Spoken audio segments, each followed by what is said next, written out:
It's a great pleasure for me to introduce our speaker today. Our speaker is Dr. Rajib B. Mallick, Ph.D., PE, FASCE. He is currently working as a visiting professor of the Department of Civil Engineering at the University of Texas at El Paso. Dr. Mallick has conducted research in pavement engineering for more than 25 years and has published extensively on these topics. He is a graduate of Auburn University, USA, and worked as a senior research associate at the National Center for Asphalt Technology, NCAT, as Rajib Family Distinguished Professor at Worcester Polytechnic Institute in Massachusetts, and as a professor of civil engineering at IIT Madras and IIT Delhi.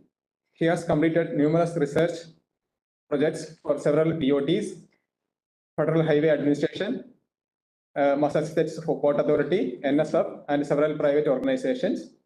He has authored 2 textbooks, published more than 100 journal papers, 75 conference papers, and 38 research reports, and has a US patent.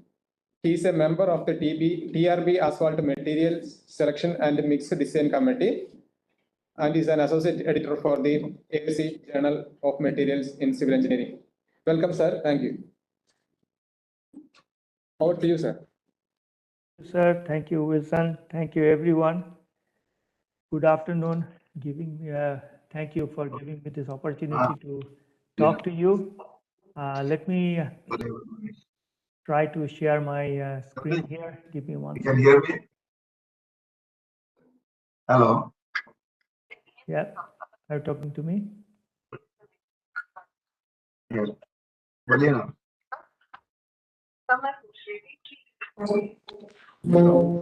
You told other things.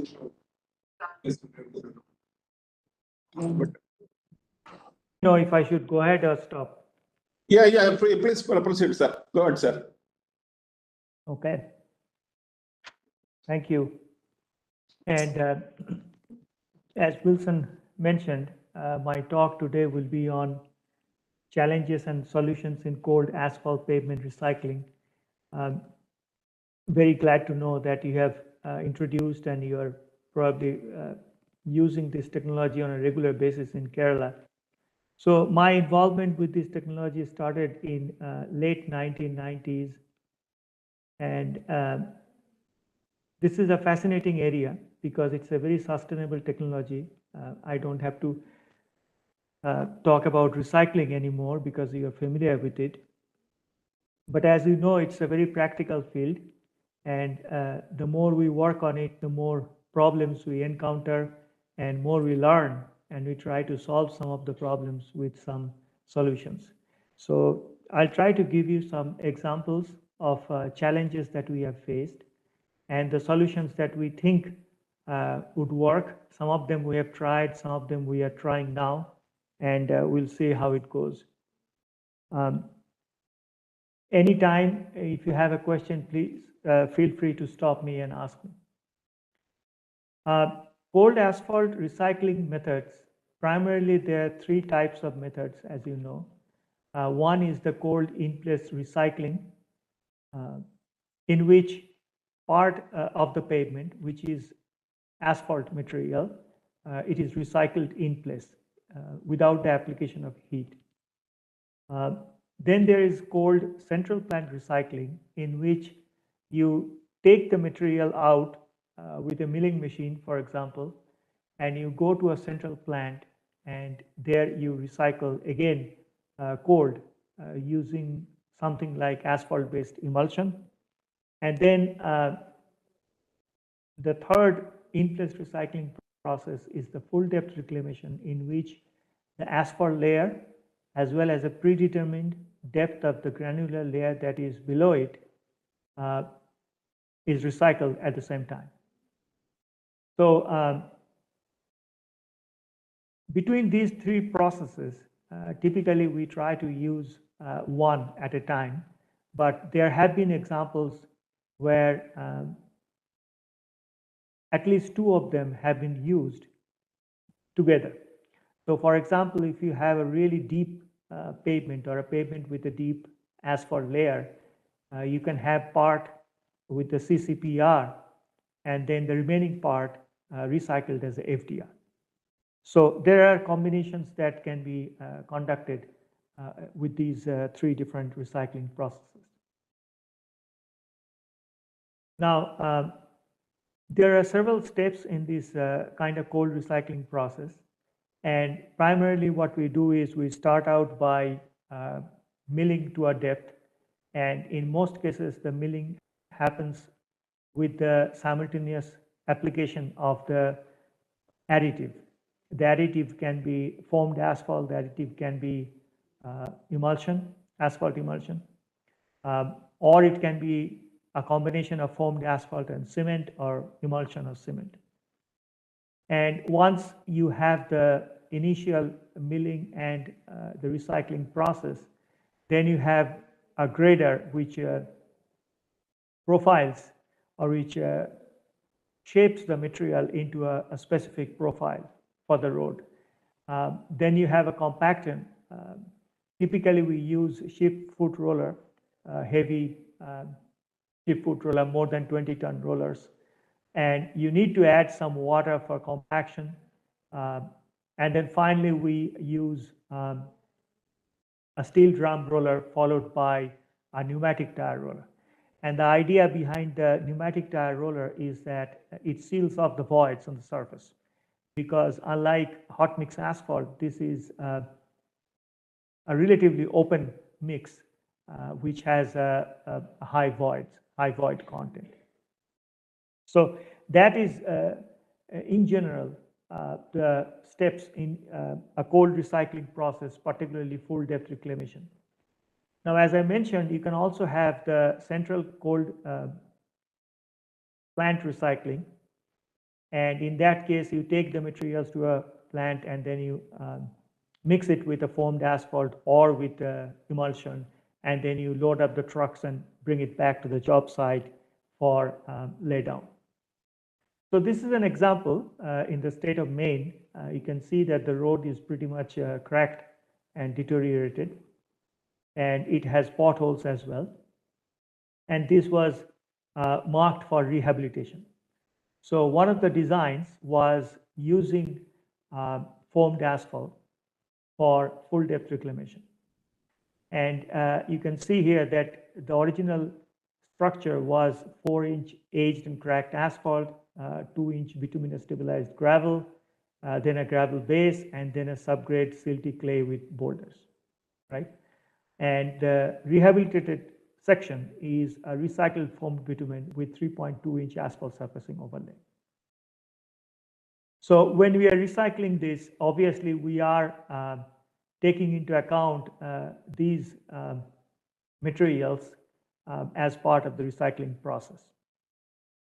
So in this particular case, we wanted to use cement because it helps us to gain initial strength or stiffness of the mix after recycling. And unless you have a strong wind, you can use the manual process for laying down the cement bags. And then you can have a spreader for spreading the cement on the surface before the recycling operation begins. Then you have this recycling train that I showed you earlier, and this is the emulsion tanker, and this is the Wigeon recycling machine. I'm sure you're familiar with it. And then this is the water truck. And you can see the roller behind it. And again, you can see the cement being spread.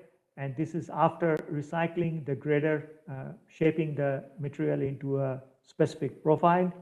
And then the roller, and as needed, you can also add any other kind of additives like lime or calcium chloride in some cases for the recycling process.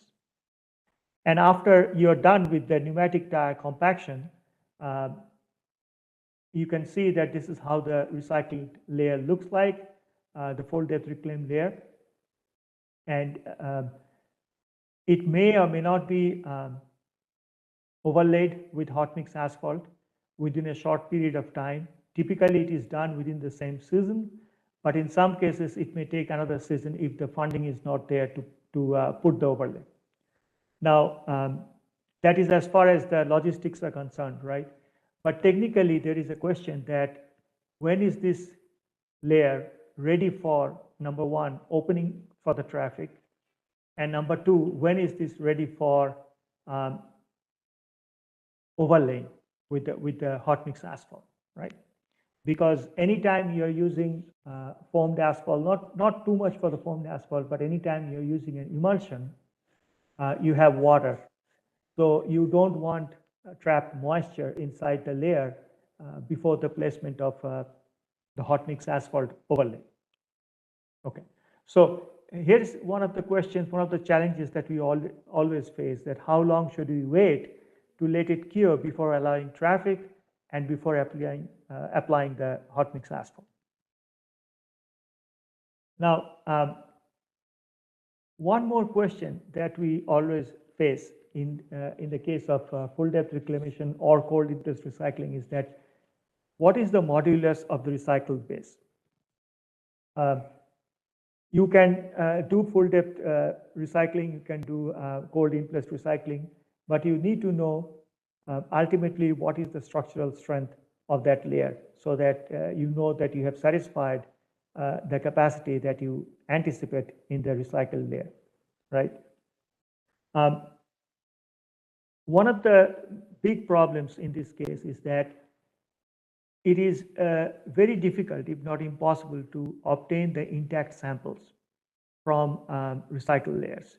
They would tend to fall off, right? They are not like hot mix asphalt. So it is not possible to bring the samples to the lab and then subject them to different conditions of temperature and moisture. So it seems that the only viable option is to use non-destructive testing. Okay. So we'll see that what are the different kinds of non-destructive testing that are available, and there are many kinds that can be done these days, right? However, I wanted to show you this table because I'm sure you have seen this in your state also, but this is an example where you can see that if you compare the different costs for the different alternatives, you will see that full depth reclamation in most cases would come out to be cheaper.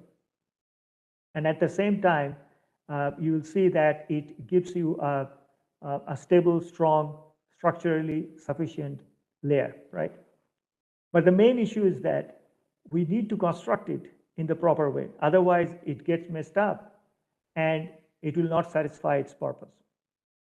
And at the same time, we need to know what is the structural strength of the layer, right? That is definitely a big question. Sometimes people would say that, instead of FDR, why can't we solve the problem by putting a layer of hot mix asphalt? And as you know, a thin layer of hot mix asphalt overlay in most cases would not solve the problem because your problem lies deep inside the pavement in most cases, in cases like this. So you need to have a technology that will take care of the deeper problems as well. So what are the things that are critical as far as we have seen? And there are many things that we don't know. We keep on learning every day.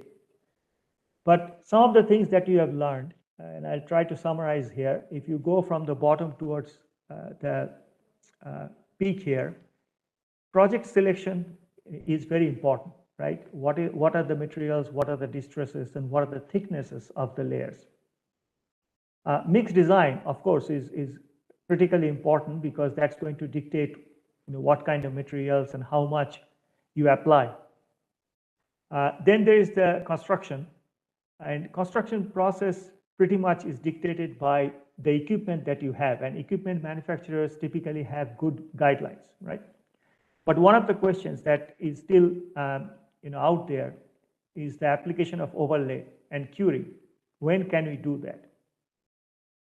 And also another question that is very important is that how much overlay do I need for a recycled project? You can come up with the thickness from a structural point of view, but I'll explain why probably that is not enough in a later slide. And then there's the long-term performance. Because the material has probably has some water and probably gets compacted a little bit, if not too much, over the years, the nature of the recycled layer changes over time, right? So the stiffness that you have immediately after construction may not be the same stiffness that you have after a month or 12 months or a year, right?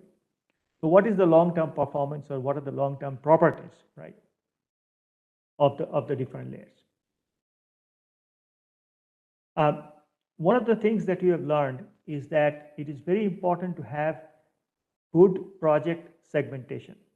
And typically what we do is we use an air-coupled ground-penetrating radar to achieve the project segmentation. The reason being, if you take cores from specific areas of the pavement at specific intervals. So for example, if you look at it, you see I can take a core here, I can take a core there, and so on, right?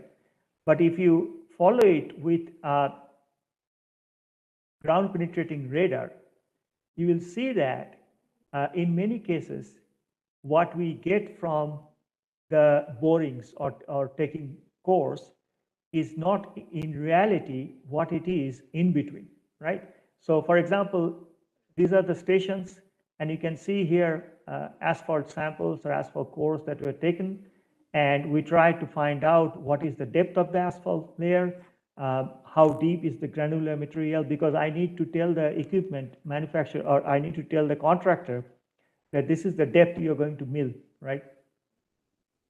And you can see here how much variable it is, right? Now, it may not be that much variable in your case, but typically by taking spot samples, we cannot figure out what are the exact depths. So it's a good idea to do this kind of exercise and then come up with some segmentations. So for example, in this case, you can clearly see that I can take that part out as one area in which I have a specific depth of the asphalt layer and a specific depth to the granular layer, right? But in this case, that's going to be different. Okay. So use of GPR for project segmentation in the beginning phase is, I think, helpful. Little bit about mixed design. We all know that in the mixed design process, what we try to do is combine the different materials that we have with some kind of additive, but we also use the adequate amount of moisture, right? Because proper moisture content is important to help in compaction. And it is a good idea to look at the total fluid content instead of plotting this graph against the additive content only. So if you take the total fluid content versus dry density or emulsion amount or resilient modulus, then you may come up with some kind of a design guideline regarding the adequate amount of emulsion, let's say, or foamed asphalt. But here is the problem. You see, when we are designing the cold in-place material, we have to compact the sample. You know, probably you're using Marshall or you're using Superpave gyratory. Then you need to cure the sample, right? There's a curing period. And then you need to test it for resilient modulus or indirect tensile strength or retained modulus or retained strength, right? It takes a lot of time during that process. And once you have completed that, then you will find out that maybe I need to go back and redo this exercise again. I'm not finding the results, right? So one of the things that we proposed is that instead of having to do that, you can use two things that will help you to get an idea about the optimum fluid content while you are compacting the sample. So you don't have to wait until you have the compacted samples and cured and tested. And how does that work? Number one, instead of using, if you're using a Superpave gyratory compactor, are you using gyratory compactor? Yes, sir. No, sir. Vishnu. Some of the institute they are using it, sir. Yes, sir. Yes, sir. Yeah, I think some of you could, I think, said yes. So I'm sure you are using probably Marshall as well and gyratory as well. But I like the gyratory because it's, its compaction process is more simulative of field compaction. But anyway, the point I was going to make is if you are using a gyratory compactor, then you're using a mold, right? Now what happens is in the field, when you're compacting the material, it is not confined as it is in the mold, right? So what you can do is you can use a slotted mold to simulate the expulsion or the material or forcing the material as you are compacting to go out through the holes. This is a better simulative process than keeping it all confined and keeping the material inside the mold, right? And we have seen that this actually simulates the compaction process and ends up with similar density that you get in the field. So that's one solution to the problem of compaction. But the other solution is that this is called the lateral pressure indicator.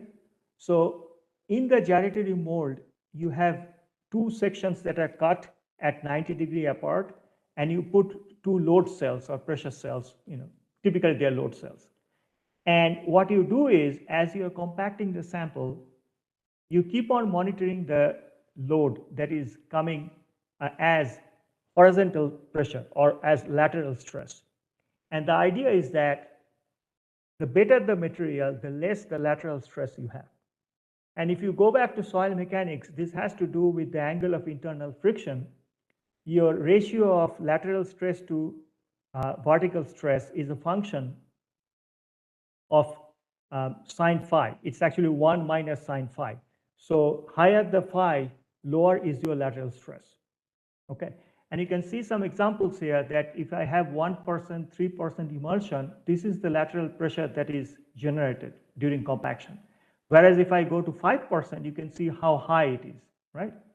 So this kind of gives me an envelope within which probably the optimum mix design lies, right?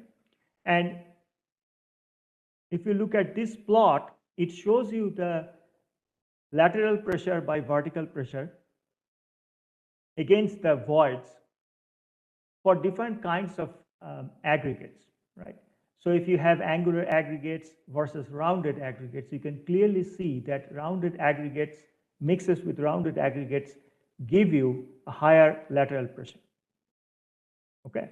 So this is a process that allows you to get an indication of the material, the gradation, as well as the effect of the additive as you are compacting the sample. So you don't have to wait until you get it and cure it and test it. Okay. So I think this is something that could be used, and it can be easily manufactured. It is not a product that is very costly. It's just a matter of modifying the mold that you have in the gyratory compact. Okay. Now, another thing that we have seen, particularly where you have a lot of rainfall, and I'm sure you will agree with this thing because you do have a lot of rainfall. Cold in place material, be it CIR or FDR, they are not like bound materials like hot mix asphalt. In most cases, they give you good performance if you design and construct them properly, but they are weak as far as moisture damage is concerned.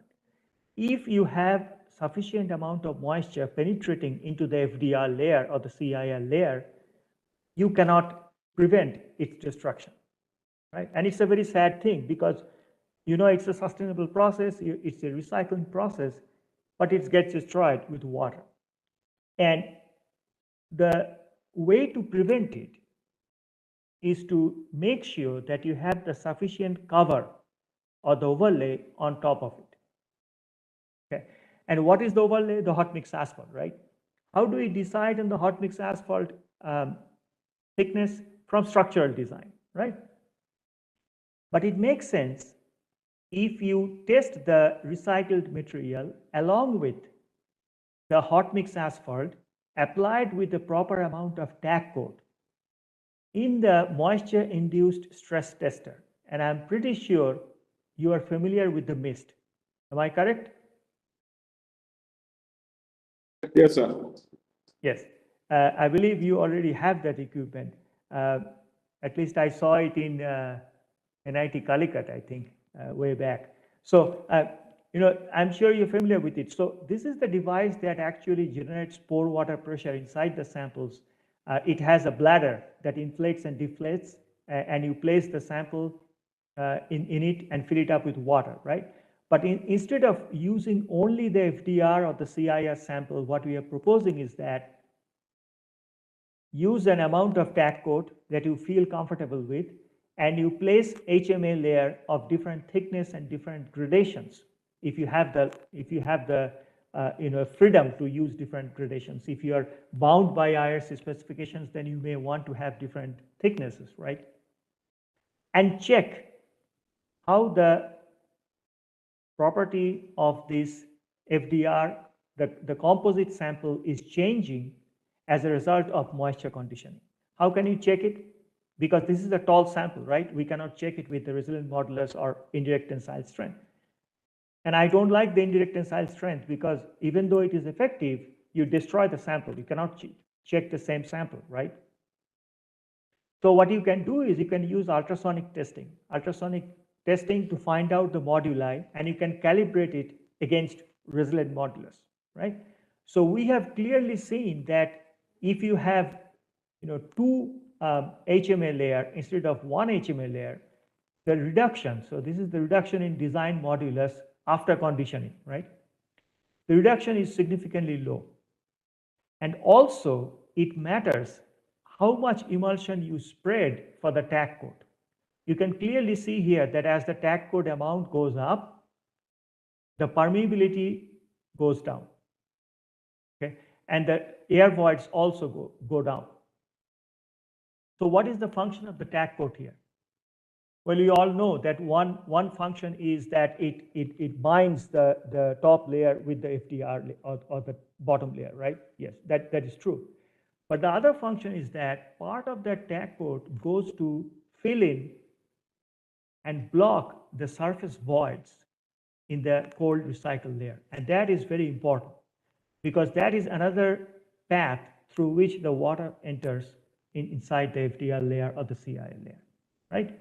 So what we are saying here is that test the composite sample of the FDR with the tack coat, with the HMA layer, experiment with different tack coat levels and different thicknesses to find out what is optimal, okay?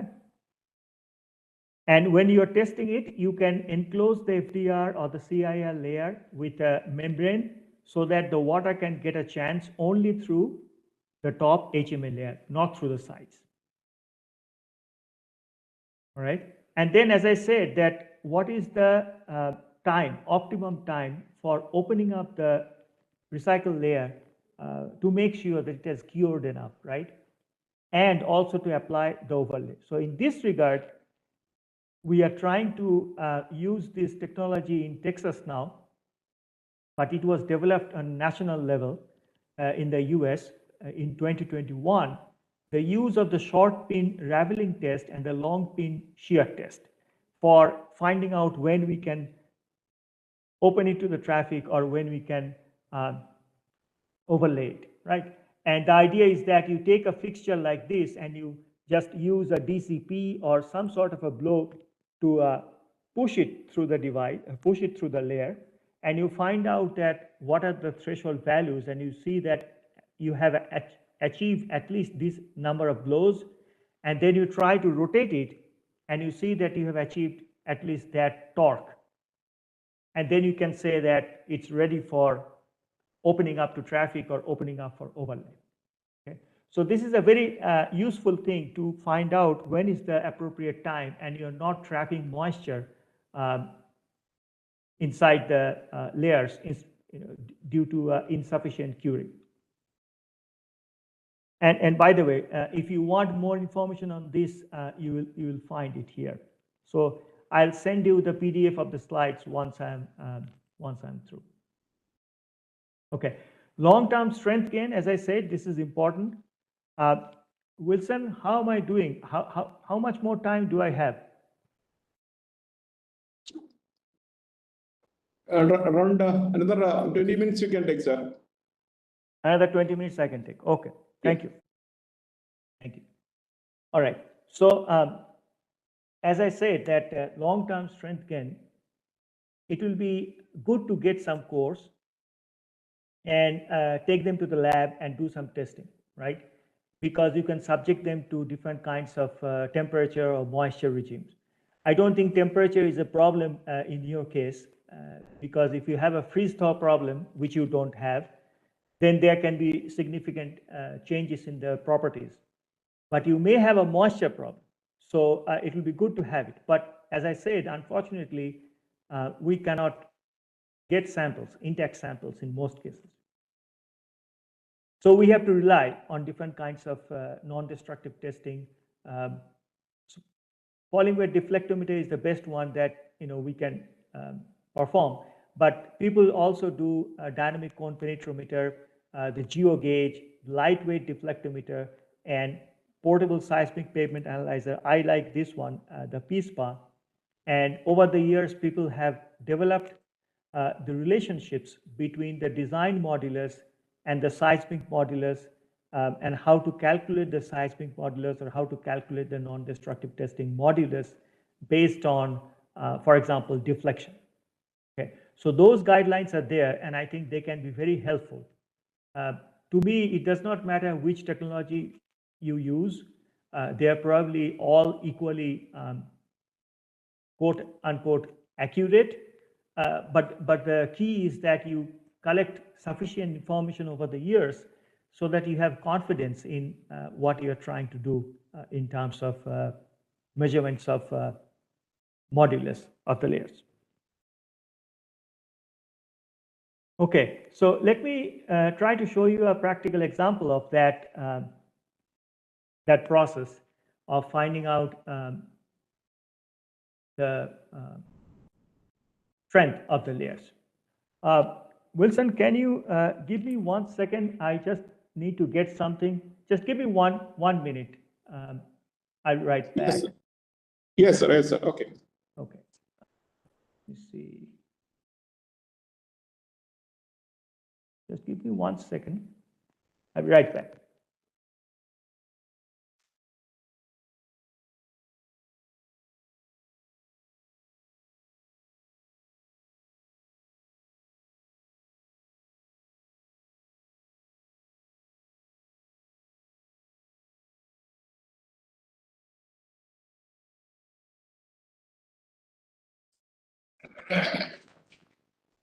If there are any clarifications, please post it in the chat box so we can take it up at the end of the session.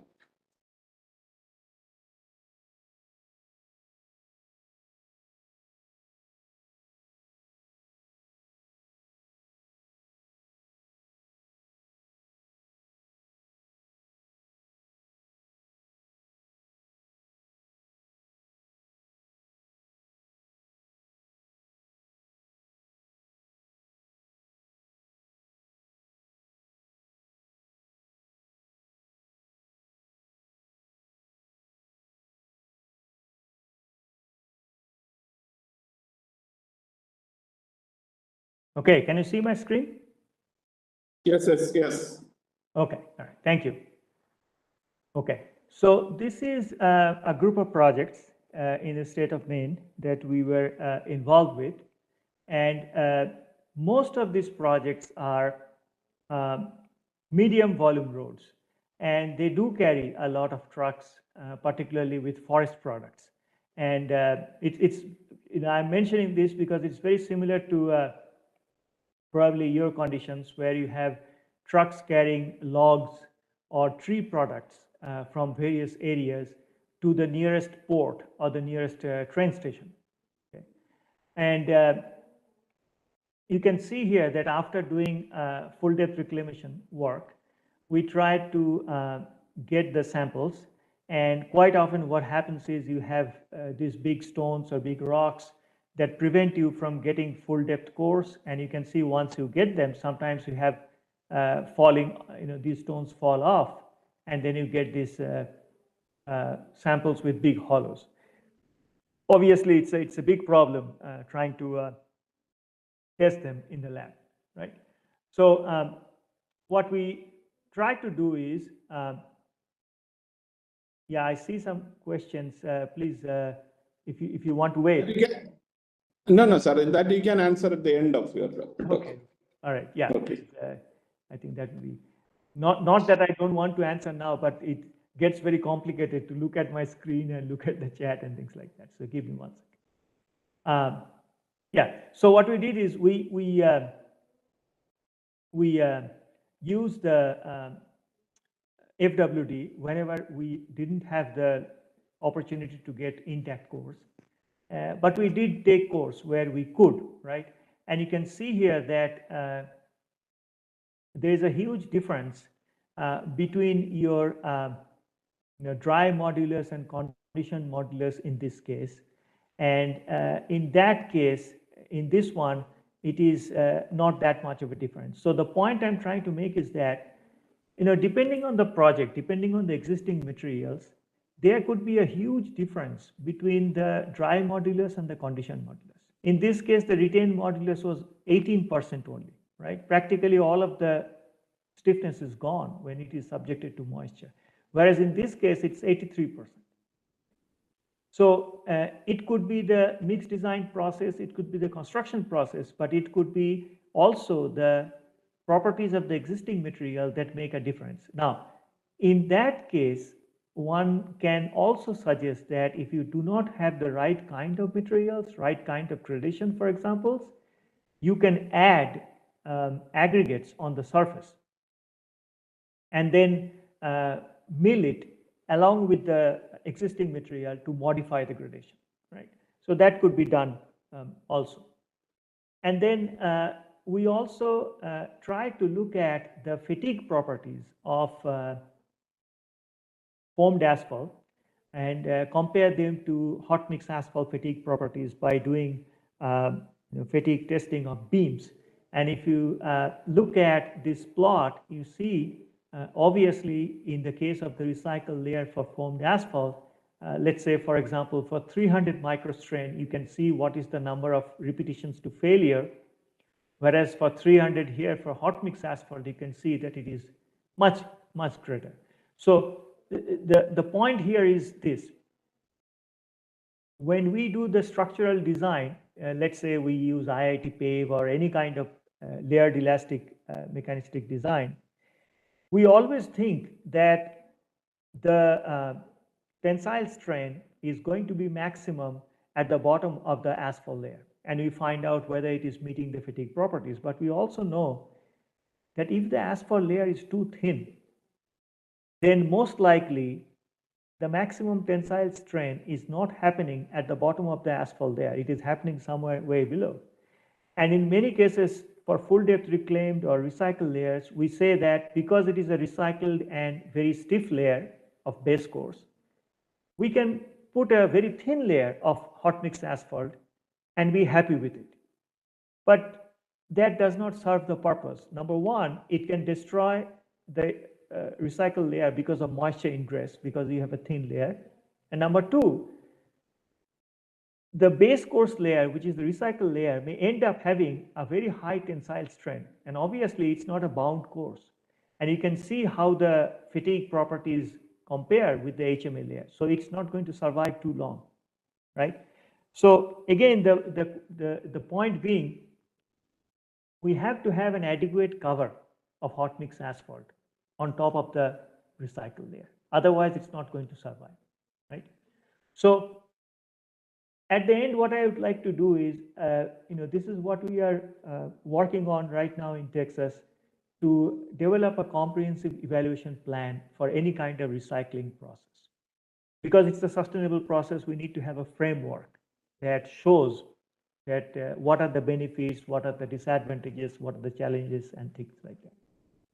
So, number one, pre-construction. Before we construct something, we need to have some kind of DOT or any kind of DOT that has this information, or the literature like TRIS or TRB, we can get some information, and that's a given. Everybody reviews literature for that. And then we need to finalize the study plan and collect the data regarding materials, project, cost, construction project, process, and then have some recommendations for the mix design, right? So remember, within this phase, we also have the segmentation part where we are using a GPR to segment the project into different sections. So for example, if it's a 5-mile long project, instead of having the same mix design for the 5 miles, I would like to use a GPR and see if maybe 3 miles and 2 miles, we can separate and have different mix designs for those. Okay. The second one is what happens during the construction process. And one of the things that we are, and I'll elaborate a little bit on this, we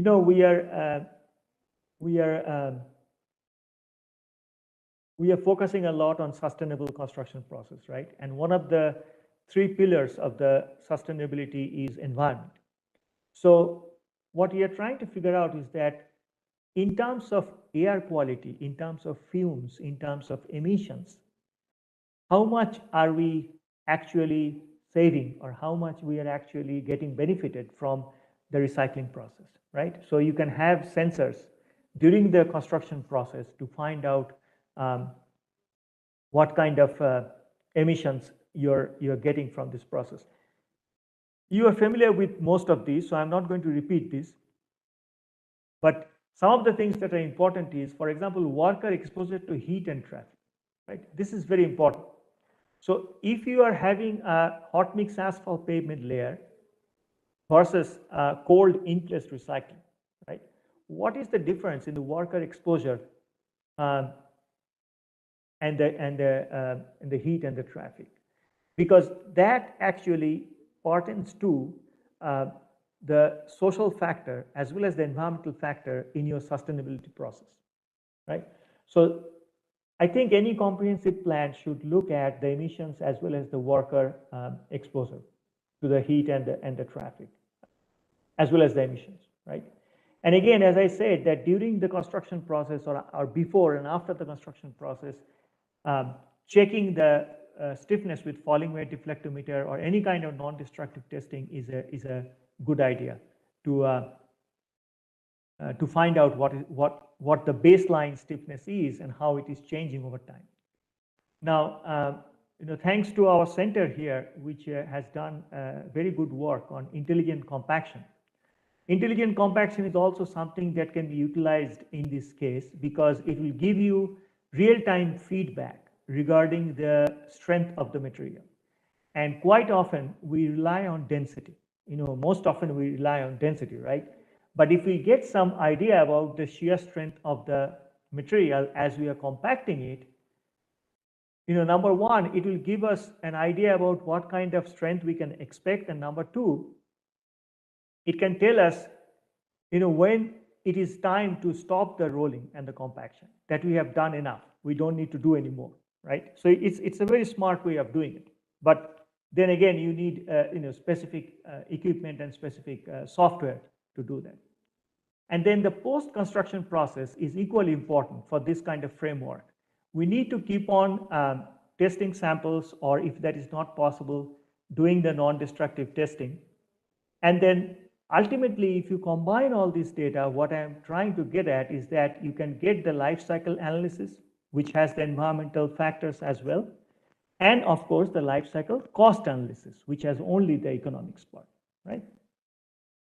Now, in the case of the environmental life cycle analysis part, what we are realizing is that ultimately you have to convert or translate the environmental impacts into human impacts, right?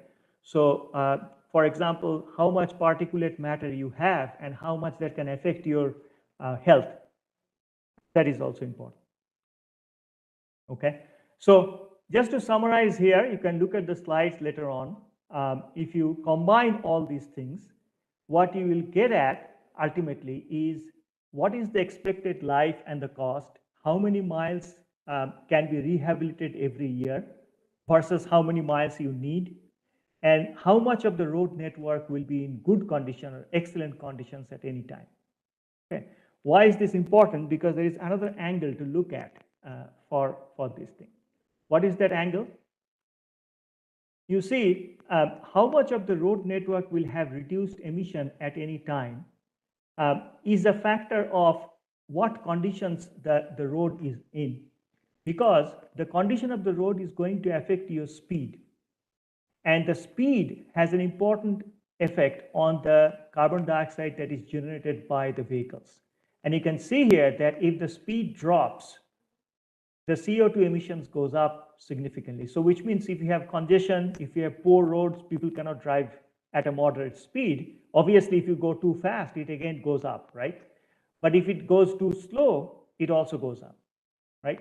So here is the total cycle that we should be looking at. More economic rehabilitation process, more roads can be rehabilitated, smoother flow, greater reduction in emission, less frequent construction, more effective process, and longer pavement life. Okay, so it is good to have this overall holistic picture in mind, and you can put the pieces together to have the complete picture as a result of recycling process. And this is just the schematic diagram of explaining that if you have good quality roads, you have less emission from vehicles. If you have poor quality roads, you have more emissions. That plus your emissions during the construction process will give you the total environmental impact accumulated over time. Okay?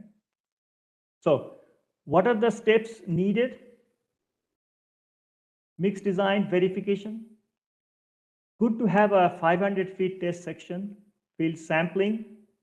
It is useful to have a mobile testing laboratory because in many cases, samples cannot be brought back to the lab on time or intact.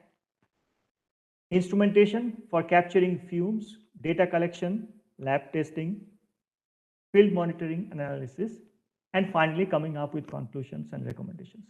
This is what we think is a good framework to capture the essential benefits and challenges because it's a continuous learning process, right, for cold recycling process. And in that sense, there are many things that we need to do. Of course, again, I'll highlight that the worker exposure to fumes and traffic conditions is very important because that part pertains to your social benefit of the three-pillar sustainability process, right? And the other things I have already gone through. Some of the environmental sensors, I'm sure you know what to use, but what we are using is the NVIA system, which has 6 standalone network air monitoring devices. So you can get the data automatically on your laptop or computer through the internet. And as you are compacting or as you are doing the recycling process, it gives you the real-time data for the emissions. For example, carbon monoxide, sulfur dioxide, nitrous oxide, particulate matter, things like that. Okay, so summary, use of GPR is important for segmentation of the project. Proper gyratory compaction, I think the use of slotted mold and the use of lateral pressure indicator is useful. Conditioning of the compacted samples, the composite sample with the tack coat and the HMA in the mist is very important to find out whether you have adequate protection against moisture damage. The long pin shear and the short pin raveling tests to find out when it is a good time to open the recycle layer to traffic and also apply the hot mix overlay. Monitoring of moduli, cold recycle layers over time different seasons because they do change over time. And then appropriate non-destructive testing to give you some idea about the long-term performance, right, and the stiffness. And finally, the environmental sustainability benefits, as I said, in terms of emissions, as well as in terms of how much network you can rehabilitate with this process, and therefore how much of it will be in good condition, and therefore what will be the traveling speed and the reduction in carbon dioxide emissions. Okay, I think that's all I have to say. I thank you for your time. And if you have any question, I'll try to answer them.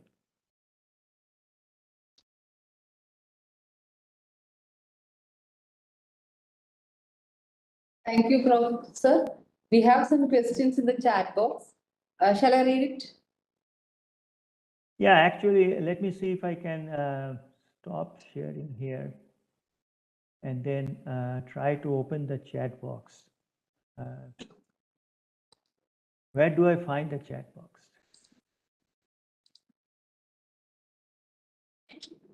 Sir, we will read it so that others also can. Sure. Hear it. Yeah, go ahead. Please. So the first question, what are the risks involved in FDR with emulsion and how to address the same? From TK. Okay, what was the first sentence? What are the risks? Yeah. Yes, sir. Risk involved in FDR with emulsion and how to address it. I don't know what exactly is meant by risks. See, asphalt emulsion has been used for probably the longest period of time. Can you be more specific, like what you mean by the risk part? Do you mean the problem? TK, you can speak up. Sir, good afternoon. This is TK Subhash. Yeah. In fact, the query was specific to the challenges in terms of FDR because in India, when we talk about FDR, there is a bit of the soil level also, soil base is also getting milled along with the granular layers. So there is a bit of potential for soil contamination of the granular materials. So would that create any complications in terms of durability? A very good question. Yes, that would create. I mean, the best option for FDR is if you have 2 to 4 inch of asphalt layer over 6 to 8 inch of base course, or even 12 inch of base course, which consists of granular material. And by granular material, I mean aggregate base course. I do not mean soil. But this has happened. This has happened. It is not uncommon.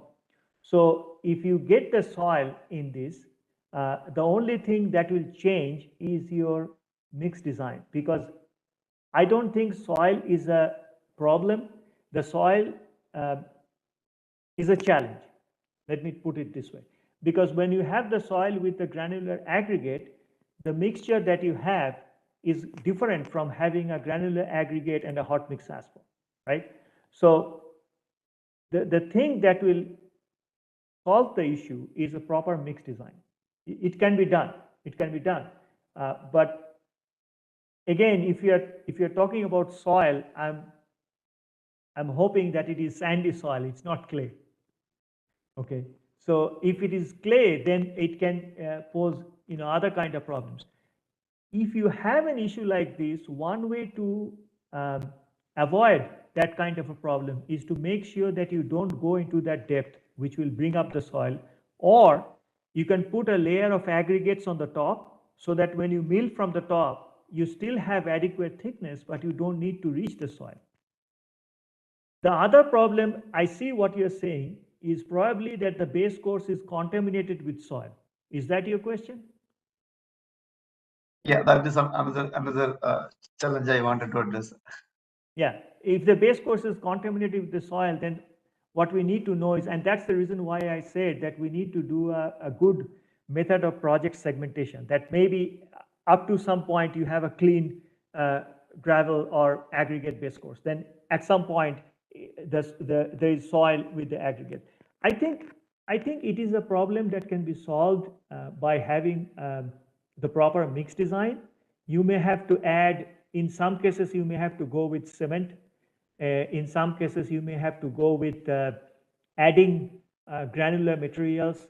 More and more we see that, in some cases, you may have to add lime. Lime also, lime helps.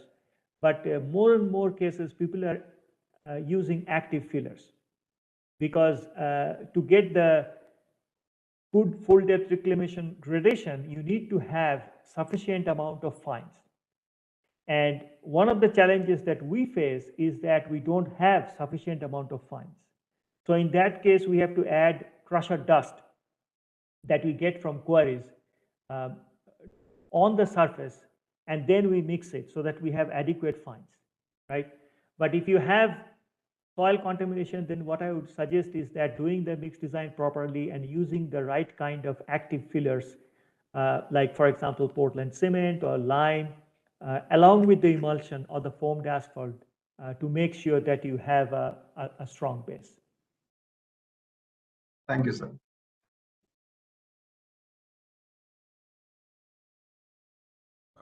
Hello, sir. This is Dr. Vishnu. Sir, I have a couple of questions. How are you? Vishnu, and 1 minute. That's another. We'll finish the other 2 questions, then we'll come. Yes, sir. Yes, sir. Yeah. Sir, we have another question in the chat box from Professor Gurvita. Professor Rajib told about placing cement bags manually and then spreading cement using cement spreader. Using automatic cement spreader along with cement bulker is comparatively costly. So we request him to provide more details of such equipment or machinery. Yeah, you see, manual placement of cement is not a good idea in many cases, because if there is a strong wind, it can create a major problem. Okay, but fortunately, the picture that I showed you, that in the project in which we took the pictures, there was not much of a wind, and so they were placed manually, and then we used a spreading equipment. It's actually, you can use any kind of truck, mobile truck, and with a spreading fixture at the back, and then use it to spread the cement once they have been put there. So I'll be glad to send you the information of what was used in our case. It is not a dedicated cement spreader, and you know that equipment manufacturers like Whitgen, they have cement slurry spreaders, which are dedicated equipment for spreading cement, and those are actually better for recycling, but they are also costly, no doubt about that. But I'll be glad to send the information. Gurvital, you would like to interact? Fine, go to the next question. Thank you, sir. Thank you. And he has already clarified. We'll move to the next question, sir. Okay. Thank you. Sir, next question from Raja. If the existing milling aggregate is within the gradation limit, but not consistency strength, like we discussed now, without adding fresh aggregate, any other material which may increase strength and durability? Okay, so here is the thing. Any other material that can be added? Instead of aggregates, you are saying, right? So the question is, instead of adding aggregates, what can be added, or any kind of material? Yes, sir. Yes. Yeah.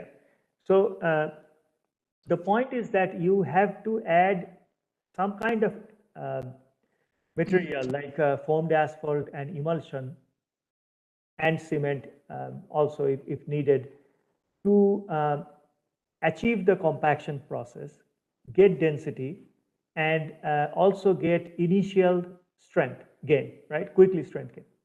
Now, to disperse this material, to disperse the foamed asphalt and or emulsion effectively within the mixture, you need to have adequate or not adequate. The right word is a proper gradation, right? So for example, 5%, minimum 5% passing number 200, for example.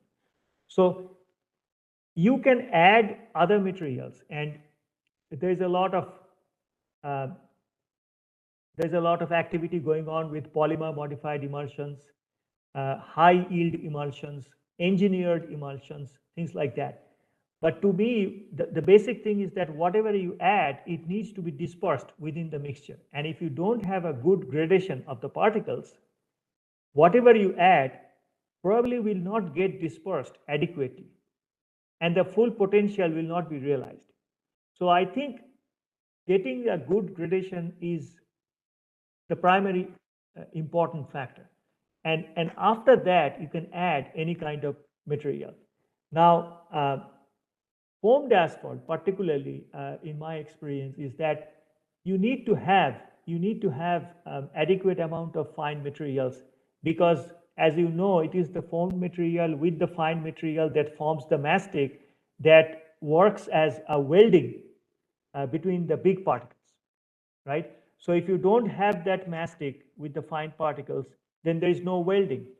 There is no spot welding of the big particles. So the concept fails. So yeah, unfortunately, I don't think we can bypass the gradation problem. The gradation is very important.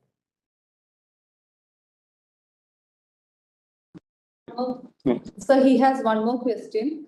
Whether whenever we are doing the overlaying on existing pavement layer, that means DBM material over existing bituminous concrete. So is this kind of laying acceptable in terms of durability? Next question. That is over an existing pavement layer when we are doing an overlay. So DBM, can DBM be put above the existing bituminous concrete? You know, I spent so much time in India, but I could never remember what is DBM and what is WM. It all gets messed up. But tell me this. Dense bituminous macadam. Dense bituminous macadam. Okay, but what is its nominal maximum aggregate size? 26 mm. Okay, so 26 mm, and the layer that you have underneath that, most likely it's a BC, for example, right? Yeah. And what is the NMS of that one, the existing layer? Sir, it's a base layer. Over that, we are providing BC. No, you said that put the DBM over the existing pavement, right? Normally, DBM is a base layer, sir. So DBM is a binder course. It's a binder course, and BC is a wearing course. Okay, so is the question that is it okay to put the DBM over the BC of the existing pavement? Raja, probably you can interact. Yeah. Tell me the layers. I mean, the nominal maximum aggregate size of the existing pavement, and on top of it, you are putting the DBM. What is the NMS of the existing pavements layer? Yes, sir. Good afternoon, sir. This is Raja. Hello. Yeah, Raja, proceed. Which means that the existing layer is a BC, bituminous concrete. Over that, we are doing a DBM. That is in terms of durability, it is acceptable. Okay. On top of an existing BC, you are putting a DBM, and what are you putting on top of the DBM? Again, bituminous concrete. Yes. So, yeah. So typically, what we try to do is we try to have a small NMS over a large NMS over a larger NMS. So you see, in this case, what has happened is in between the existing BC and the new BC, you have a 26 millimeter DBM, right? Yes, sir. Okay. How thick is your top BC? 40. 40. So is that the surface layer? Yes, yes. Yes. So see 40 millimeter layer, and what is the NMAS in that layer? Sorry, not immediately. What is the nominal maximum aggregate size in that 40 millimeter BC layer? Which means that existing. No, not the existing, the top surface one. 13.2. 13.2. Okay. So typically what we say is that, 3 to 4 times the thickness of the NMAS base, NMAS. If you have the thickness, that will give you adequate resistance against ingress of moisture. But the dBm that you have below the 40 millimeter is a bit too probably porous, or it is a very coarse graded mix in terms of the nominal maximum aggregate size. What I would suggest is, if you have a 13 millimeter nominal maximum aggregate size on the base course, on the surface course, then the next layer should be around 19 millimeter. Do you have a dBm with a 19 millimeter NMS? Yes, sir. I'm having grade 1, 37.5. No, 37.5 is too high. I mean, it will have a very high permeability. See, the problem is, if you have high nominal maximum aggregate size, even though you may have relatively low voids, the voids can be interconnected. Okay, so if the water gets through the 40 millimeter layer, this dBm will serve as a bathtub, so it will hold the water. Now, if you treat that course as a base course that is permeable, then yes, you can use that. But if you are not, then I think it is too high at NMS. It should be smaller than that. It should be about 19 millimeter. Okay, sir. Thank you. Thank you, sir. Sir, next question, is there any guidelines for CMA similar to HMA, IRC or any other guidelines is there for cold mix? From Vijay Kumar Yadav. Is there any guidelines for in-place recycling or cold mix? CMA, cold mix, yes sir, cold mix, I think, yes, 120. I mean, guidelines, do you mean Indian guidelines or in general guidelines? IRC, yes, Indian guidelines or any other? Indian guidelines, I am not very knowledgeable about this. I could be ignorant, but I thought, what's her name? Shiksha in CRRI was developing something for cold mix. So I would request you to contact CRRI. If there is a draft of the guidelines, I think CRRI is developing that. Sorry, I'm not sure whether it is there or not. Any international code is available, sir? Yes, international, there is plenty. There's plenty. In fact, every state in the US probably has a guideline, and then you have the Asphalt Reclaiming and Recycling Association, ARA. Yes. So, Exporting. from Professor Sahu. From Professor Sahu, what is the rate of gain in the stiffness with time and temperature? Yeah, I wish I knew. That's why I said that we need to monitor it, because it varies from project to project. It depends on the existing material. It depends on the additive that you have used. It depends on the moisture content that you have used. It depends on the traffic.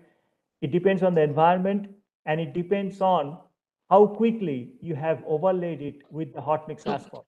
So I cannot tell just like that how much it gains. But if somebody asked me that after 2 years or 3 years, do you still think it's gaining strength? I would say that it's probably not gaining strength, but if you have moisture cycles and temperature cycles, sufficiently large cycles, then it should be going through these cycles of stiffness. Sahu, you would like to? Thank you. I got my answer. Thanks, Rajib. Hi. Okay, so we'll move on to the next question. It's on the pavement design. From Sai Varaprasad.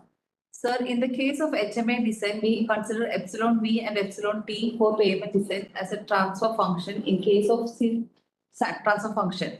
In case of CCPR layer design, there were no proper transfer functions. How to identify whether the design CCPR layer is safe or not? Well, yeah, that's a good question. But in my view, the CCPR layer is acting as a base course. And your tensile strain and your subgrade strain are supposed to be at the bottom of your hot mix asphalt layer and at the top of the subgrade layer, respectively. So the concept of your transfer function, to me, it does not apply because this is not an asphalt bound layer. This is an asphalt stabilized layer. And in the asphalt stabilized layer, we are not concerned about tensile strain or the subgrade strain.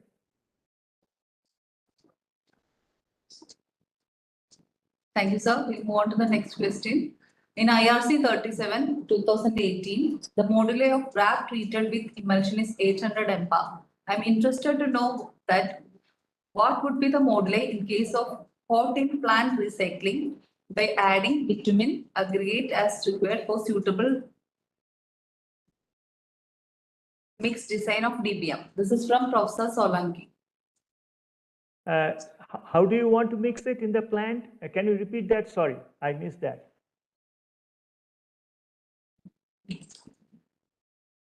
In IRC 37, 2018, the moduli of wrap treated with emulsion is 800 MPa. He wants to know what would be the moduli in case of hot in plant recycling by adding bitumen aggregate as required for suitable mix design of DBM. Okay, so I think the question is hot mixed recycling, related to hot mixed recycling, if I am understanding. Hot in plant recycling. Hot in plant, yeah, hot in plant. So yeah, typically what we say is that is hot mixed recycling, because in that case you have the millings from the road, you take it to a plant, and then you combine that wrap with virgin materials with asphalt under hot conditions, and then you combine that, right? So my answer is that product, if you are doing a hot plant recycling, if you do the mix design correctly, then that product should have the same kind of moduli that you expect from any hot mix asphalt, virgin hot mix asphalt, and even higher, because that is not cold mixed recycling. And you mentioned that the cold mixed recycled product has a moduli of 800 MPa in IRC 37.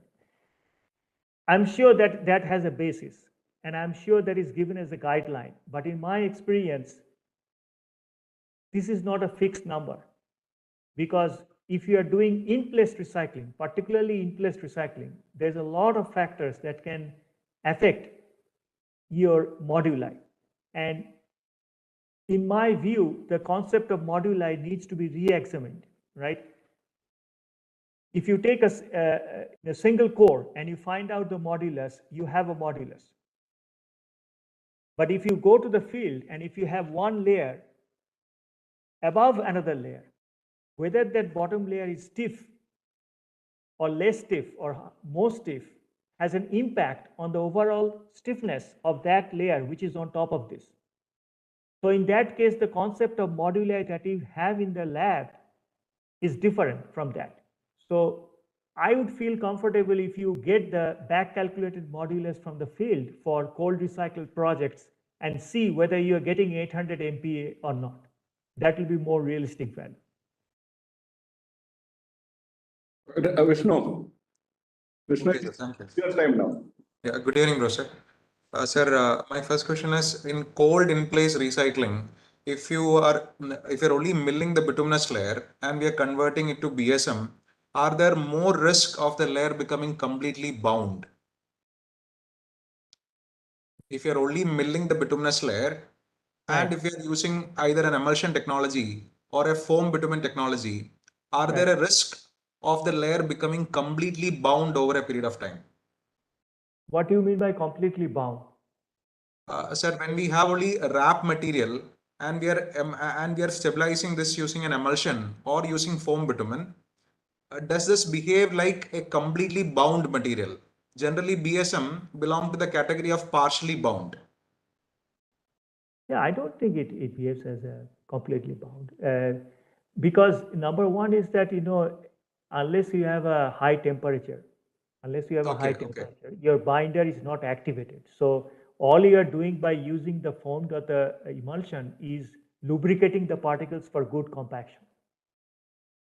Okay, So, okay. yeah, it is at best a stabilized material, granular material. I don't think the binder gets activated and it becomes a bound material.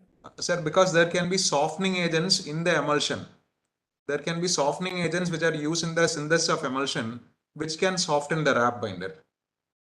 Well, I disagree because there's a lot of research that is coming out now. If you go to NCAT, you will find the information, and you can actually verify it. We did some work long back, and if you do thermodynamics modeling, you will see that the wrap binder is so stiff. The viscosity is so high that unless you have an appreciably high temperature, I don't think any kind of softening agent can rejuvenate your wrap binder at ambient temperature. You need high temperature. Now, the problem is that if you add a softening agent, there's probably no chemical activity, but there's a physical activity which will make it a soft material initially until the water evaporates, and you run the risk of having rotting if you let the traffic. Yes, sir. Yes, sir. Yeah. Yes, sir. But I don't think it is activated at ambient temperature. Yes, sir. Yes, sir. So my second question was, do we need to prime a BSM surface before placing a bituminous layer, or shall we only go with tacking? Yeah, interesting question. That is the reason I said that we need to do the moisture testing with some kind of tack coat. So depending on your experience, what are the things that you want to try? You want to try some kind of a coating, right, on top of that? Yes, sir. And as I said, the coating will have, you want the coating to have two effects. One is partially sealing off the surface voids, which is important because then it will stop the water from going inside. And the other part is binding the top layer with this thing, with this layer. So in my view, the answer is depending on the kind of surface you have and depending on the layer that you want to protect, you would like to experiment with the mist and see that which one gives you the best protection from moisture and go with that. Okay. So I have one last question. Yeah. Sir, for BSM material, when we evaluate the modulus of this material in laboratory, has it to be evaluated in indirect tension or in triaxial compression?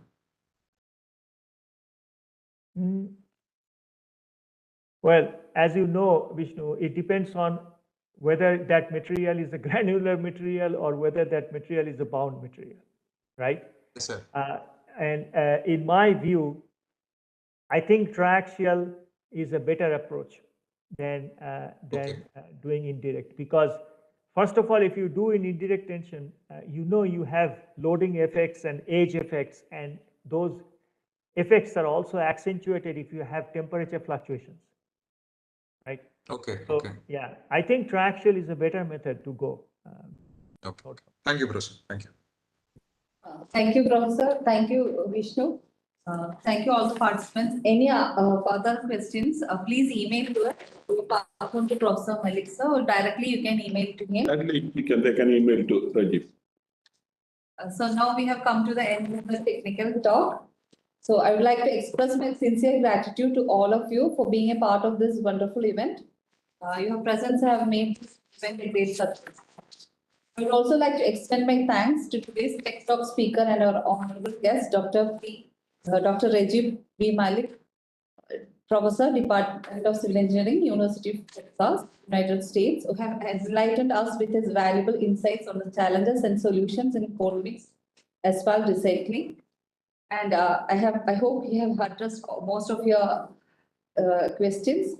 Sir, your presence and contributions have added immense value to this event. Thank you once again, sir. I would also like to thank all the participants from various platforms, such as colleges, industries, government organizations, and other consultants, students and professors, so without which the event would not have been possible. So thank you one and all. I would also like to express my gratitude to the scientists and technical staff of NATPAC who have worked tirelessly to make this success an event a success. So thank you once again. Thank you one and all. Thank you for this opportunity. Thank you, Rajib, Professor Rajib.